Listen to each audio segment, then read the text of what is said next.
Hello, ladies of the Bone Circle.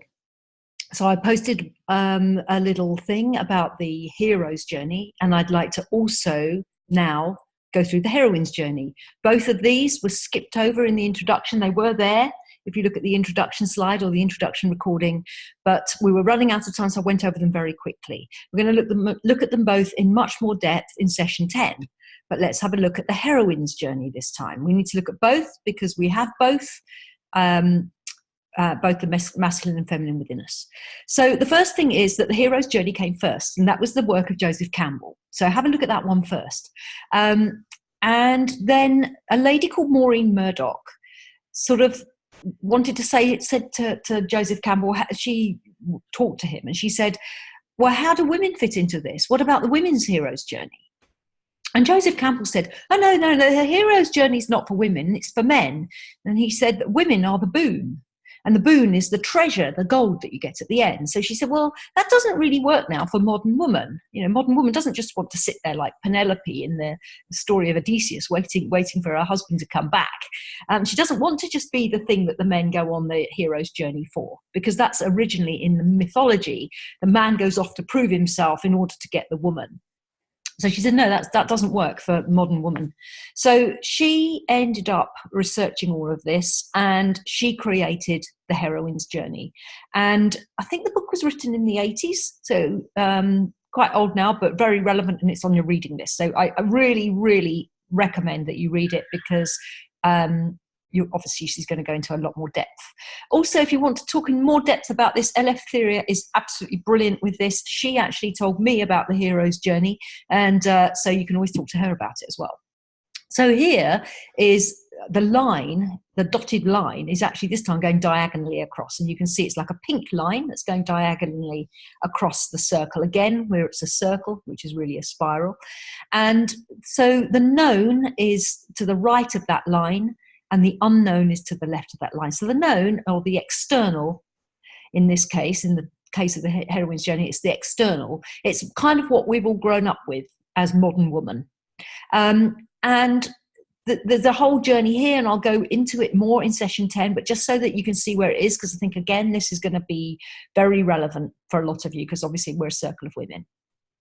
So the first thing that happens with women, especially modern women, is that we get separated from the feminine. We get separated from the feminine and we get wounded in relation to the mother.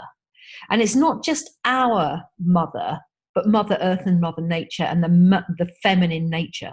So we separate ourselves off from all that went before us in terms of what we believe is feminine, because we reject it, because we're living in a matriarchal society where the things that are valuable in life are the things that men have created. It's the doing and the active and the acquiring of knowledge and the acquiring of money and the acquiring of success and the going out on the adventure has become the sort of symbols of success and has become what we then have to do. So if women, if they don't just want to be at home stitching their tapestry like Penelope, and they want to go out and have a career and be in the world, they have to mold themselves into this patriarchal system of things that's been going for millennia.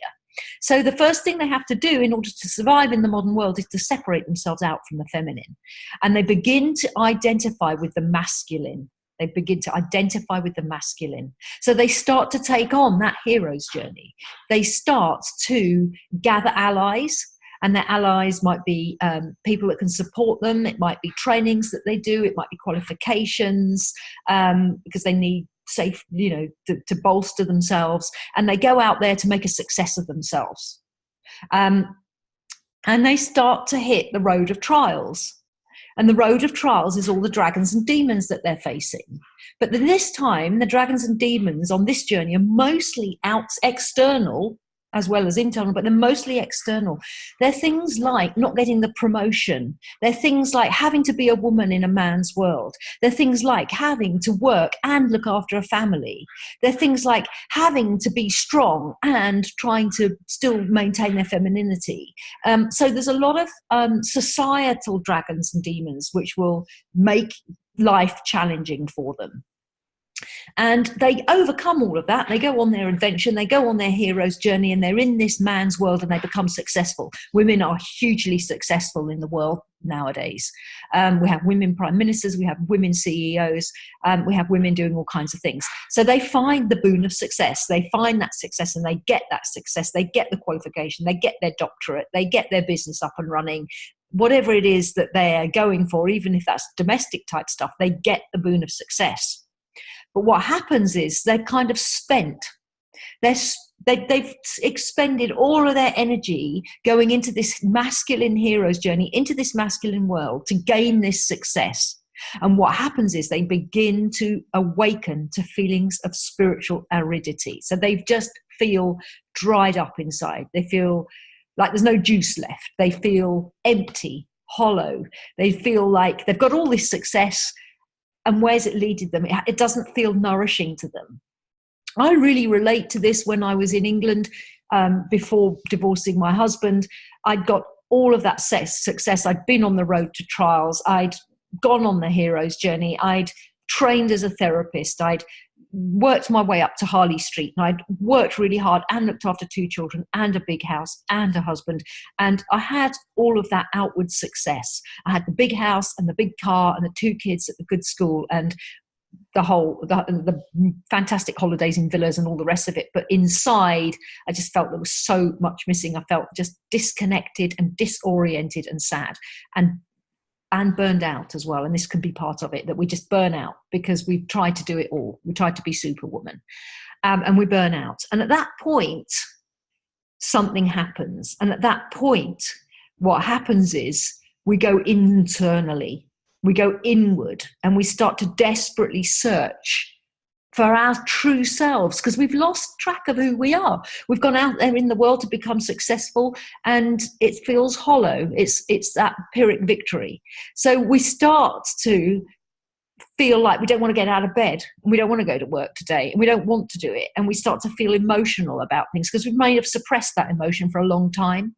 We may have gone out there to be the powerful breadwinner or the powerful career woman, and underneath we might feel very vulnerable, but we've kind of suppressed all of that and put a hard shell in. And this is the time when we start to go inward.